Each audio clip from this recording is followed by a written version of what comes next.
Meus irmãos, boa noite. Abra sua Bíblia aí, por favor.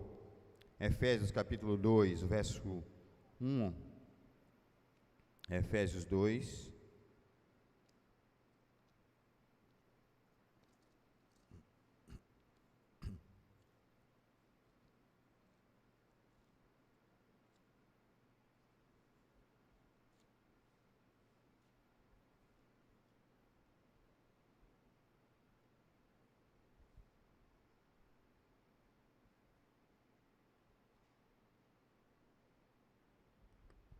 Efésios 2, eu vou ler do verso 1, inicialmente até o verso 3, diz o texto: Ele vos deu vida, estando vós mortos nos vossos delitos e pecados, nos quais andaste outrora, segundo o curso deste mundo, segundo o príncipe da potestade do ar, do espírito que agora atua nos filhos da desobediência, entre os quais também todos nós andamos outrora, segundo as inclinações da nossa carne, fazendo a vontade da carne e dos pensamentos, e éramos, por natureza, filhos da ira, como também os demais. Que Deus nos abençoe e aplique a sua palavra aos nossos corações.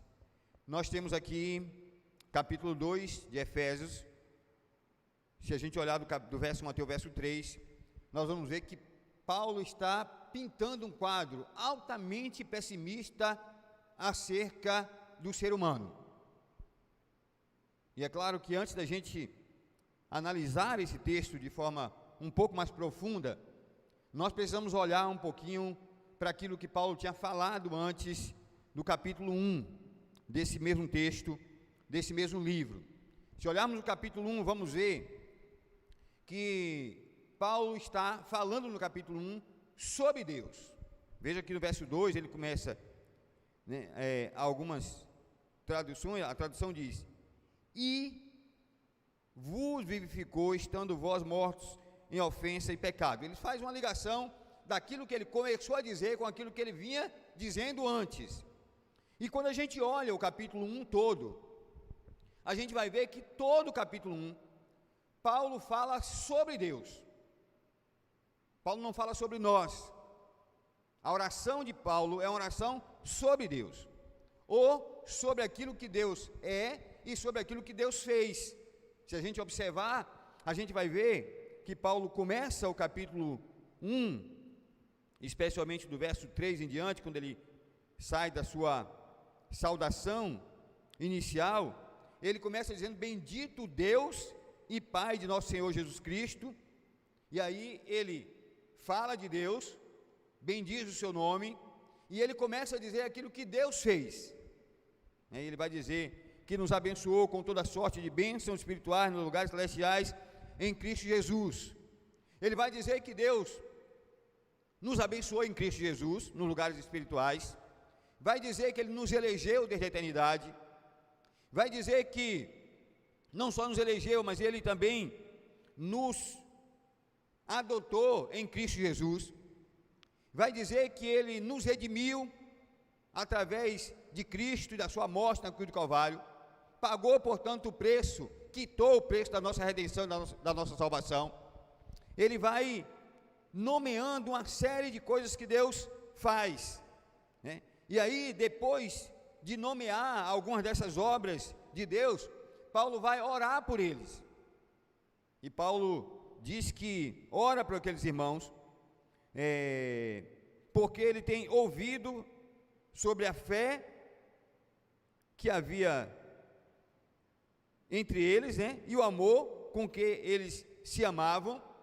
E Paulo vai dizer que ora para que eles sejam abertos os olhos do seu entendimento, para que eles compreendam a profundidade de Deus, para que eles tenham um maior conhecimento de Deus. E Paulo continua nesse texto falando sobre Deus ainda até o final do capítulo 1. Capítulo 2, então, do verso 1 até o verso 3, ele pinta um quadro altamente pessimista a respeito do homem. Se você olhar o texto, você vai ver que ele vai dizer: Ele vos deu vida, estando vós mortos nos vossos delitos e pecados, nos quais andaste outrora, segundo o curso deste mundo, segundo o príncipe da potestade do ar, do espírito que agora atua nos filhos da desobediência, entre os quais também todos nós andamos outrora, segundo a inclinação da nossa carne, fazendo a vontade da carne e dos pensamentos, e éramos por natureza filhos da ira, como também os demais. O quadro, portanto, pintado por ele, é uma demonstração da degradação humana, da pobreza humana, da miserabilidade humana. Paulo pinta com tintas de cores muito fortes o tamanho da nossa falta de graça, ou o tamanho da nossa pobreza espiritual, o tamanho do nosso problema é descrito aqui por Paulo de uma forma muito direta, muito objetiva, muito clara, mas muito forte também. Paulo não economiza palavras, ele não usa meio termos, ele não tenta amenizar, maquiar, ele não tenta esconder, a profundidade da nossa situação espiritual, mas ao contrário, ele derrama sobre os seus primeiros leitores e sobre nós também, quão miseráveis nós éramos antes de Cristo Jesus. E ele começa, portanto, a dizer isso no verso 1, quando ele diz: ele vos deu vida, estando vós mortos nos vossos delitos e pecado. E a primeira coisa que Paulo diz é que nós estávamos mortos, de que os seus primeiros autores, a partir da Caia, em Éfeso, da Ásia, ali da Ásia, Caia, Éfeso, todos eles estavam mortos. Paulo fala do estado da alma deles, e Paulo declara que eles estavam mortos. A palavra que Paulo usa aqui para mortos é a palavra necros. Então a ideia de Paulo não está usando um termo para falar de morte, mas uma figura de linguagem. Não, ele está falando de morte mesmo, e ele disse que eles estavam mortos. E ele está afirmando que o homem sem Cristo é um homem morto. Eu sei,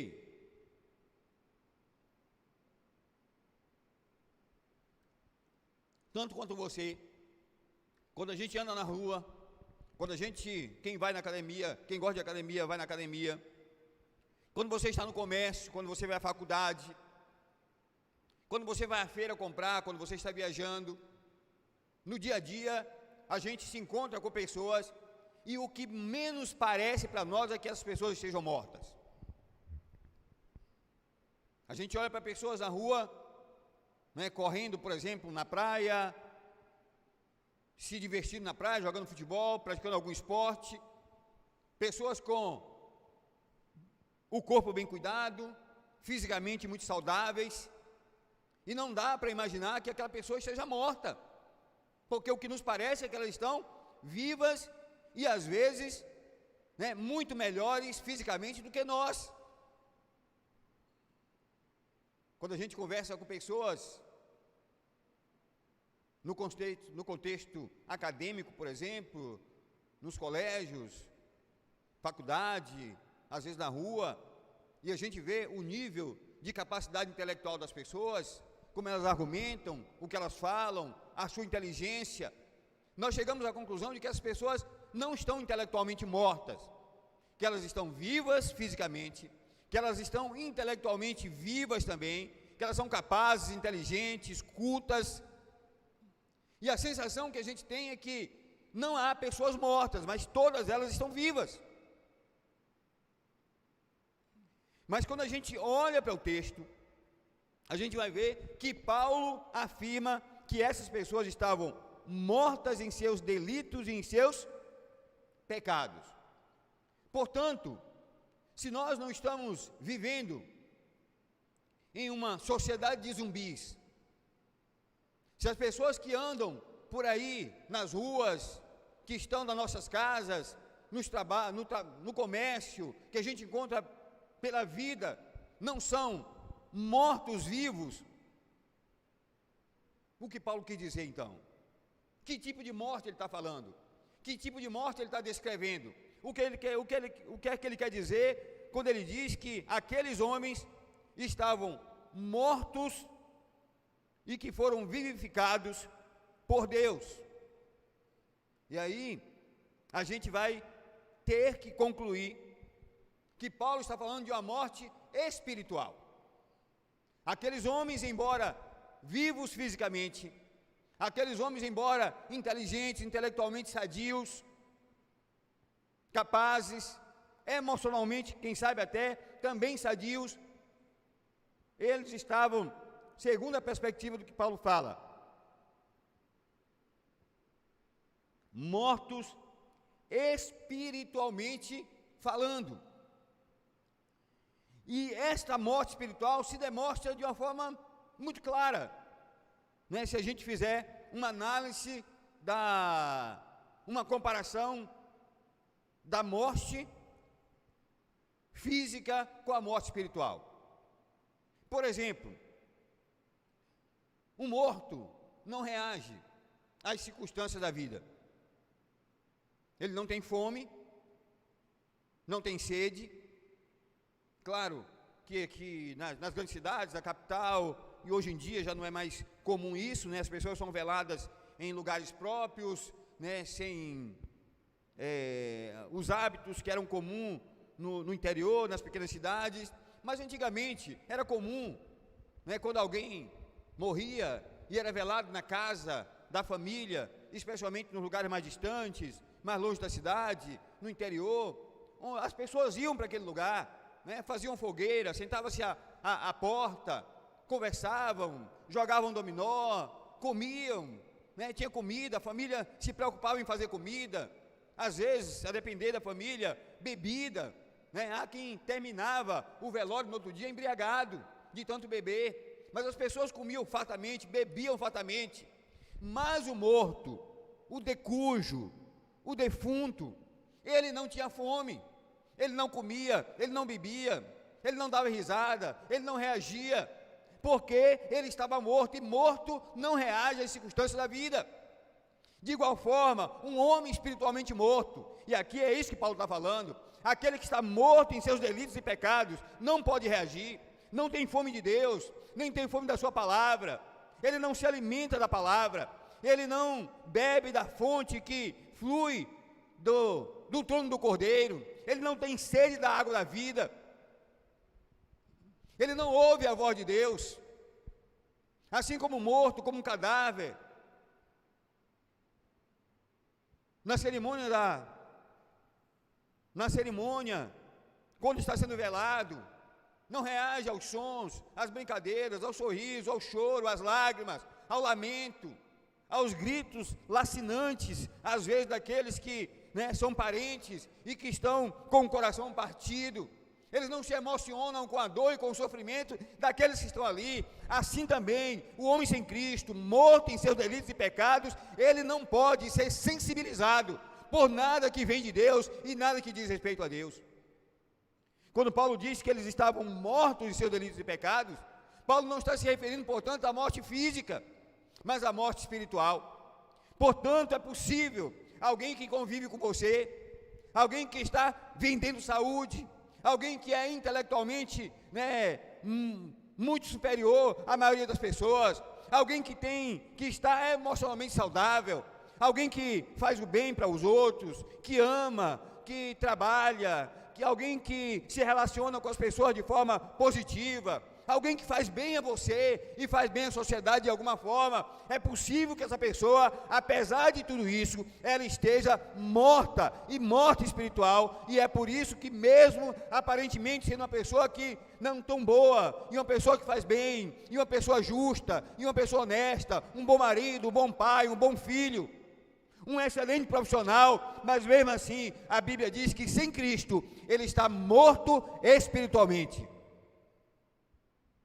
E é isso que Paulo está dizendo aqui. Quando ele diz, nesse texto, ele vos deu vida, estando vós mortos nos vossos delitos e nos vossos pecados. Interessante que a palavra aqui, ele usa duas palavras, delitos e pecados, né? Para falar a situação deles, ou morto em ofensas e pecados, em outra tradução. São duas palavras diferentes, sim, no grego também, né? A primeira palavra dá a ideia de delitos ou ofensa, dá a ideia de alguém que errou o caminho, de alguém que fez uma escolha errada quanto ao caminho, alguém que resolveu caminhar, né, por um caminho errado. A outra palavra, pecado, que é a palavra mais conhecida, que é a palavra, no grego, a palavra é hamartia. Essa palavra dá a ideia de errar o alvo. Então a gente poderia dizer que o que Paulo está dizendo aqui, quando ele fala da situação daqueles homens, tem a ver com uma ação, né? O pecado, e eles estão mortos por conta da sua ação e por conta da sua omissão. Estão mortos por conta da decisão de andar no caminho errado, e estão mortos porque erraram o alvo. O que Paulo está dizendo é que aqueles homens eram, por natureza, na essência, eles estavam vivendo longe de Deus, e longe de Deus eles estavam mortos em delitos e pecados. Paulo trabalha esse texto aqui mostrando a essência da natureza humana. E ele vai dizer, na sequência do texto, ele vai dizer, em que noutro tempo andaste segundo o curso desse mundo. Olha que coisa que deve ser olhada com certa atenção aqui. Nos quais andaste outrora segundo o curso deste mundo. É claro que Paulo está falando da relação deles com Deus, ou a falta de relação deles com Deus, antes de Cristo Jesus, né? Porque ele vai, no verso 4 em diante, eu não vou falar hoje o verso 4, ele vai dizer, mas Deus, né? E esta frase aqui vai mudar radicalmente essa situação que nós estamos vendo aqui do verso 1 até o verso 3. Mas ele diz, olha, vocês no passado andavam segundo o curso desse mundo. A ideia mesmo é de caminhar, é de alguém que está caminhando segundo o curso, ou segundo a forma como o mundo anda, né? Vamos pensar no curso de um rio, né? Seguir o curso de um rio, é andar segundo aquele, né, a correnteza. É mais ou menos isso que Paulo está dizendo. Vocês andam, ou andavam como o mundo anda. Vocês viviam como as pessoas do mundo vivem de forma natural. Era natural para vocês viverem no pecado. Era natural para vocês viverem, ofenderem a Deus e viverem no pecado. Isso não era algo anormal para vocês, mas era algo normal. É isso que Paulo está dizendo para eles. E ele diz, em que no outro tempo andaste segundo o curso deste mundo. Imagine, algumas pessoas gostam de caminhar, né? Imagine você caminhando num parque, perto da sua casa, olhando a natureza, sentindo a brisa do vento bater no seu rosto, o sol queimando a sua pele, ouvir o canto dos pássaros, olhar a beleza dos céus. Eu estava vindo há pouco com Samuel, que já no entardecer, 5 horas, 5 e pouco, 5h30, mais ou menos, nós saímos de casa, e o sol estava se pondo lindo nos céus, vermelho, muito bonito, né? E a gente estava ali perto da Ceasa, no Sebrae, né? A gente estava vindo ali perto do Sebrae, e tinha um carro parado na frente, e o cara não saía, né? Samuel começou a se incomodar, deu a ré para sair, e ele verificou que o rapaz estava parado atrapalhando o trânsito, porque a esposa dele estava tirando uma foto dos céus, lindo, bonito, o sol vermelho, as nuvens avermelhadas lá no horizonte, e ele estava registrando aquele momento belo. E a gente veio, quando chegou aqui na ponte, né, ele, depois do Shopping São Luís, ele disse, olha, tira uma foto aí. Mas eu falei, mas o sol não está mais lá. Ele disse, não, mas o céu está bonito ainda, né, e abriu, baixou um pouco o vidro, eu tirei, né. Imagine então alguém caminhando, olhando a beleza dos céus, olhando, né, o mar, por exemplo, ouvindo o som das águas num córrego, no rio, ouvindo o cântico dos pássaros. Imagine a ideia, mas a ideia não é esta. A ideia não é de caminhar num lugar tranquilo e belo, né, caminhar num contexto como esse. A ideia que Paulo está colocando aqui é o contrário. Ele está dizendo que eles andavam segundo o curso deste mundo. Ou seja, o que Paulo está dizendo é que esse caminhar não era um caminhar que era agradável para eles, que era bom para eles, mas que os tornava cada vez mais cegos, mais enredados com o mundo, mais presos ao mundo, mais escravizados ao mundo. Eles não conseguiam ver quão escravos e quão presos eles estavam ao mundo e ao pecado. Por isso que ele diz, em quem no outro tempo andaste, segundo o curso deste mundo, segundo o príncipe da potestade do ar, do espírito que agora opera nos filhos da desobediência, entre os quais todos nós também antes andávamos no desejo da nossa carne. Aí ele vai falar, e ele está falando aqui, que eles eram escravos do pecado. Paulo está agora afirmando e falando da escravidão deles. E quando ele fala da escravidão desses homens, e quando ele diz que eles estavam escravizados, eles estavam mortos primeiro, depois ele diz que eles estavam escravizados, que eles eram escravos. É como alguém que está numa roda viva e que não consegue sair dela. Essa ideia de andar no curso do mundo é mais ou menos isso.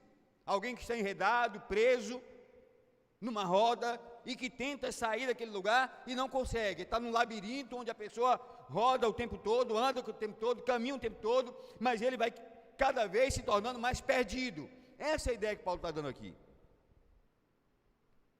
Mas ele diz também que eles eram escravos, né, da sua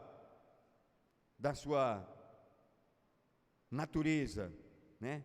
Eles eram escravos, primeiramente, da própria carne, né? Ele diz, escravos do mundo, porque ele diz, olha, o príncipe das potestades, verso 2, em que no tempo andaste segundo o curso deste mundo. Eles eram escravos do mundo, né? E nós sabemos que nós temos 3 inimigos espirituais. Um deles é o mundo, o outro é a nossa própria carne e o outro é Satanás. E Paulo descreve esses 3 inimigos aqui, que nos escravizam, porque ele fala que eles andavam segundo o curso deste mundo, segundo o príncipe da potestade do ar, está falando de espírito maligno, de Satanás, do diabo, que agora opera nos filhos da desobediência, entre os quais todos nós também antes andávamos nos desejos da nossa carne. Olha, presente aqui os 3 inimigos espirituais que nós temos. Todo ser humano, todo homem, tem 3 grandes inimigos espirituais. O diabo é um dos inimigos, Satanás. A Bíblia diz que ele trabalha contra nós, ele é nosso adversário, ele é nosso inimigo. Ele está ao nosso derredor, rugindo como leão, buscando a quem possa tragar. Ele cria circunstâncias, situações para nos afastar de Deus. Ele nos faz ofertas aparentemente excelentes, maravilhosas, que atendem ao reclame da nossa carne e aos desejos da nossa alma. Vejam que quando Jesus está jejuando 40 dias, e já 40 dias e 40 noites, o texto diz que Jesus teve fome. E Satanás estava na espreita, olhando, assistindo. E quando ele vê que Jesus tem fome, o que é que ele faz?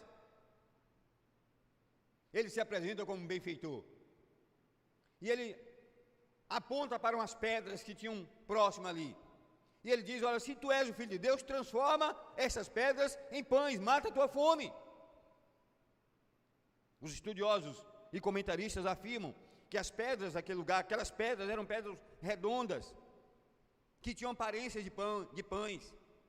E ele induz a Jesus a usar o seu poder de forma equivocada, errada, da forma que ele não deveria usar. Ele induz a Jesus a questionar a sua própria divindade e a sua filiação.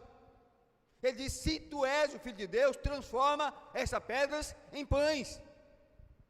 Então houve uma necessidade e ele apareceu imediatamente para oferecer uma possibilidade de Jesus atender a demanda que ele tinha naquele momento, que era a sua fome, a sua carência, que era a sua fome. Mas a intenção dele nada mais e nada menos era do que afastar Jesus do propósito que Deus tinha para a sua vida. E Paulo sabe perfeitamente disso. E ele sabe que nós temos, o diabo é o nosso inimigo e é o nosso adversário.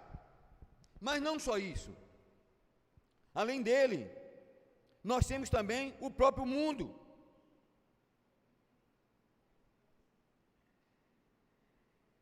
E quando eu falo do mundo, eu posso pensar aqui sobre o secularismo, por exemplo. Ele fala segundo o curso deste mundo, né? Ou deste século, numa outra tradução. O que é secularismo? Né? Falando de filosofia, em termo filosófico, secularismo é tentar explicar o mundo ou a existência sem a presença de Deus. Uma mente secular é uma mente que não considera a existência de um Deus criador e sustentador de todas as coisas. Isso é secularismo. A nossa sociedade é uma sociedade secular, porque a nossa sociedade não admite a possibilidade de um Deus que governe o mundo, não admite a possibilidade de um Deus que comande o mundo, não admite a possibilidade de existir um Deus que seja soberano.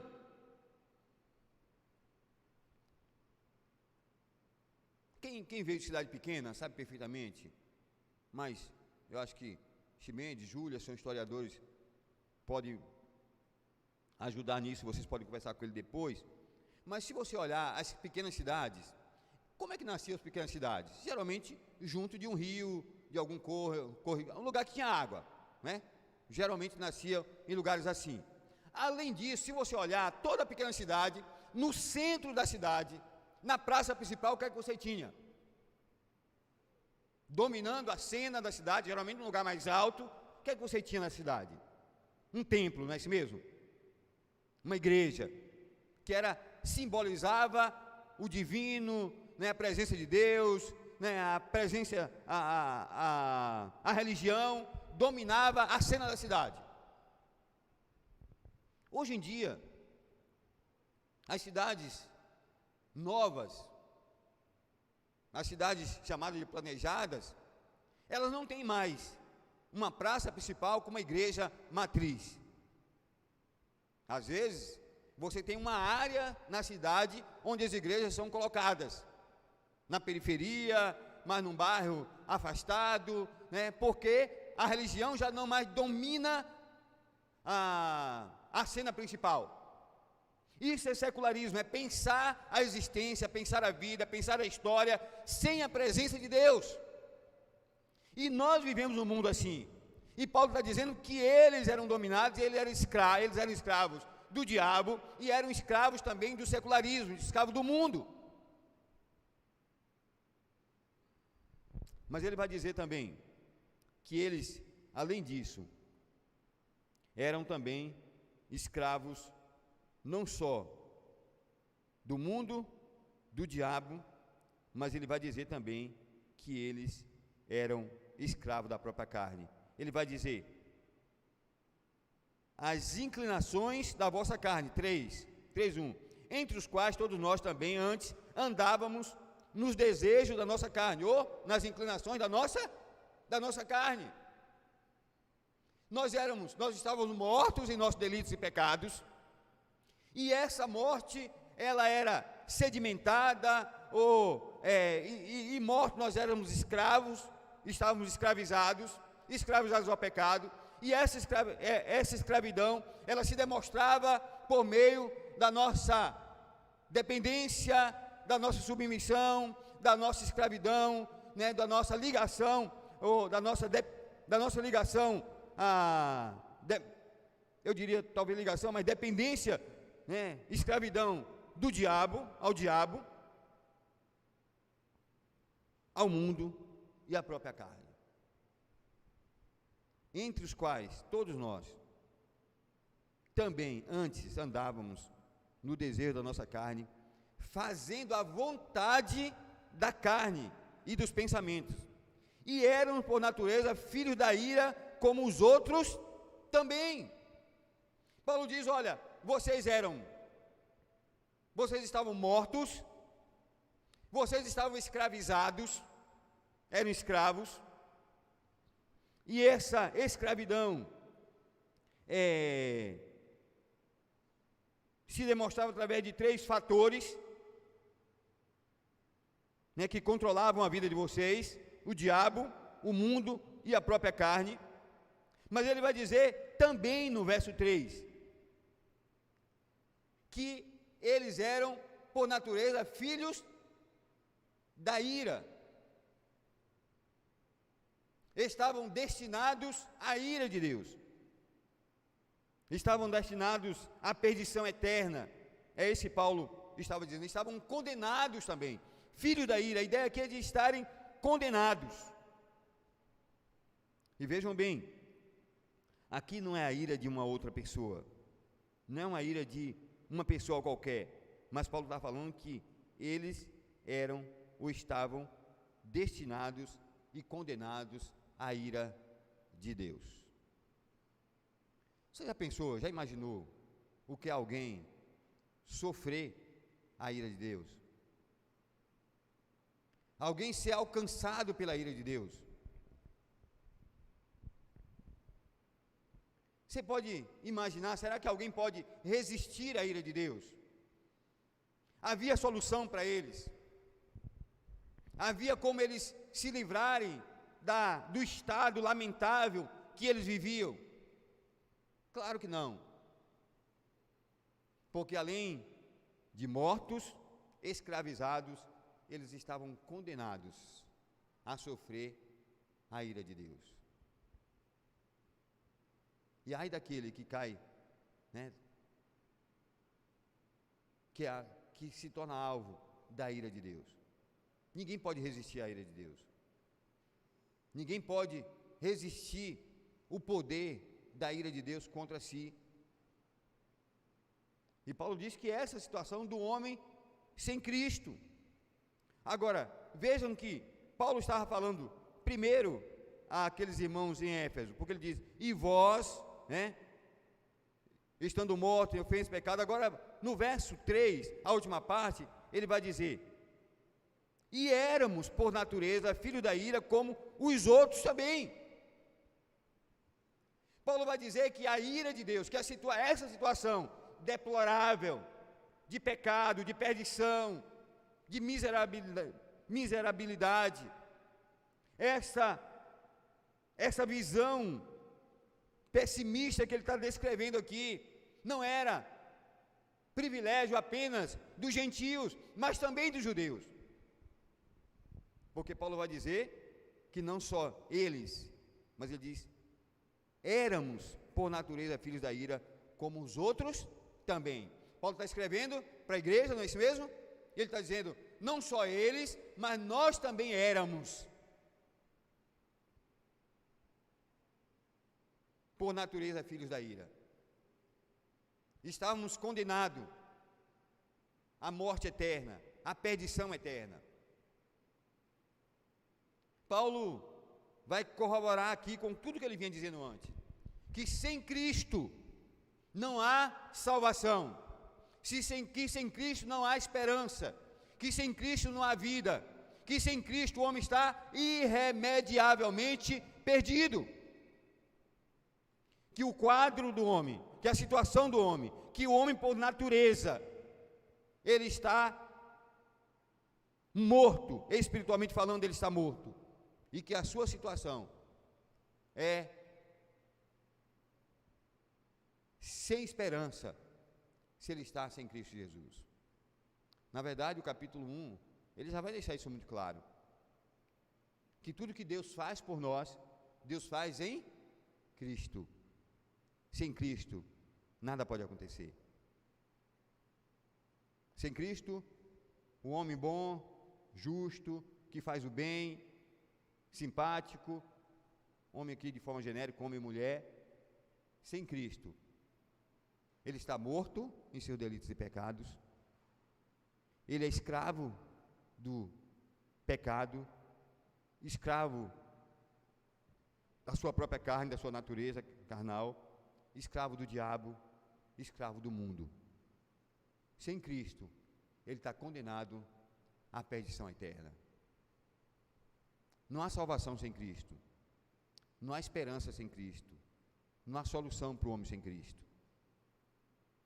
Sem Cristo, todos nós, toda a raça humana, está ou estava irremediavelmente perdida. Não havia solução para nós, não havia esperança para nós. Assim como não há solução e esperança para aqueles que ainda hoje resistem a Cristo Jesus. Nenhum homem pode salvar-se a si mesmo, ninguém pode se salvar. Nenhum homem é bonzinho o suficiente para conseguir a sua própria salvação. Há no escopo da nossa doutrinário da nossa igreja, um capítulo que fala sobre soteriologia, sobre salvação, e que fala da depravação total do ser humano, do homem. O que é que significa depravação total do homem, ou do ser humano? Não significa que uma pessoa, uma criança, por exemplo, alguém saindo da infância, entrando na adolescência, 12 anos, 13 anos, 14, sei lá, um adolescente, um jovem, ou um homem de 70 anos, ou um ancião de 100 anos, tenha cometido todo o pecado que alguém pode cometer na vida. Depravação total não significa que a pessoa pecou tanto que ele não tem mais como pecar. Não é isso que significa. Depravação total, que é um capítulo da nossa doutrina, faz parte lá dos 5 pontos do calvinismo, significa que o pecado atingiu o homem todo. Atingiu o homem espiritualmente. O pecado corrompeu o homem espiritualmente. O pecado atingiu o homem moralmente. Corrompeu o homem moralmente. Mas o pecado também atingiu o homem intelectualmente. Ou seja, o pecado atingiu a nossa vida toda. Não há uma só área na minha vida e na sua vida que não tenha sido maculada, compuscada, manchada pelo pecado. Portanto, o homem não pode voltar sozinho, porque espiritualmente ele está caído, manchado pelo pecado, escravo do pecado. Porque moralmente ele também está vendido pelo pecado, vendido ao pecado. E porque intelectualmente também ele não é livre para tomar a decisão correta. O homem só pode voltar para Deus, e ele só volta para Deus quando o Espírito de Deus sopra no seu coração, sopra na sua vida, e ele passa a ouvir a voz de Deus. Às vezes a gente acha que o milagre acontece quando a pessoa se converte, mas o milagre já começa a acontecer antes. Porque imagine um morto que lá na fusarca da noite, as pessoas conversando e brincando, alguns, sempre tem quem chora e quem vai para lá para passar a noite, para conversar e falar de coisas as mais diversas, às vezes dá risada, brinca, o morto começasse a ouvir aquela voz, as pessoas falando, mesmo que ele não se levantasse ainda, mesmo que ele permanecesse ali parado, intacto, não conseguisse se levantar, mas ele começasse a ouvir o que as pessoas estão falando. Não seria um milagre? Já. Assim é também, quando alguém sem Cristo, até mesmo antes da conversão, começa a sentir vontade de conhecer a Deus. De repente, na sua casa, ele está passando por alguma dificuldade, algum problema, e ele diz: olha, eu preciso consertar minha vida com Deus, porque se eu não consertar minha vida com Deus, eu não vou sair dessa roda viva que eu vivo. Eu preciso ir para a igreja, eu preciso ler a Bíblia, eu preciso de alguém que ore comigo. E a pessoa, de repente, sem que ela consiga entender, ela passa a querer e desejar a conhecer a Deus e ter fome de Deus. Isso já é um milagre. Porque esse homem sem Cristo, ele está morto. E morto não tem fome. E morto não tem mais desejo. Tem desejo antes de morrer, né? Tem gente que diz: eu quero ser enterrado com a urna cor branca. Outro: eu quero ser enterrado no cemitério tal. Eu quero que me leve para minha casa, para minha família, para minha terra. Eu quero que me sepulte, ou que eu quero ser cremado. Mas depois de morto, faz o quê? A família faz o que quer, não é? Judete brinca lá, diz: eu não quero ser cremado. Eu disse: depois de morta, tu não tem mais querer. Eu posso te cremar, eu vou te cremar, né? Ela: não, você não vai fazer isso. Eu disse: está morta, não pode opinar, não pode levantar. Epa, eu tinha dito que eu não quero ser cremada. Não tem. Então, quando a pessoa começa a ouvir, começa a ter desejo, começa a querer Deus de alguma forma, de alguma maneira, buscar a Deus, ainda que em caminhos errados, em lugares errados, mas há no coração um desejo. Esse desejo já é a ação de Deus na vida dele, já é a ação do Espírito Santo, já é milagre de Deus na vida dessa pessoa. Pode não ser a conversão ainda, a conversão pode até se demorar de acontecer, mas o Espírito de Deus já está trabalhando naquela vida e vivificando aquela vida através da sua ação no coração daquela pessoa. Sem Cristo, não há nenhuma possibilidade disso acontecer. Ninguém encontrou-se com Cristo como resultado da sua decisão pessoal. Você está morto espiritualmente. O pecado te atingiu espiritualmente. Intelectualmente, você não pode voltar pela sua própria razão. Te atingiu moralmente. Que Deus tenha compaixão de nós.